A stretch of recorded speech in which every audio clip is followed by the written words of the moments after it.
হচ্ছে যে হিংসা হিংসা হচ্ছে অন্ধত্ব।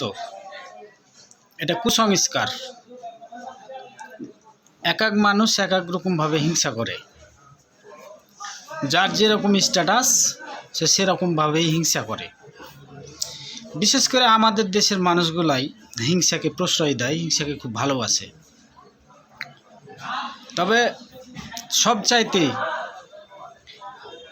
নিম্ন পর্যায়ের রাগ হচ্ছে হিংসা, যেটা মানুষকে বিপন্ন করে। হিংসায় একটা মানুষের কোনো ক্ষতি করা যায় না, এটা নিজের আত্মাকে নিজেই ক্ষতি হয়। এটা আমাদের বোঝার ভুল। হিংসা করলে হয়তো আমাদের কিছু হবে, কিন্তু আসলে তা না। যার উপরে হিংসা করা যায় তার কিছু হয় না।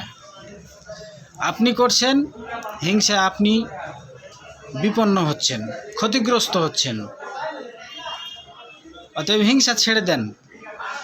আপনার ভাগ্যে যা আছে তাই হবে। মহান রবের ওপরে ভরসা রাখেন। মহান রব তোমাকে দেওয়ার জন্য সে বসে আছে।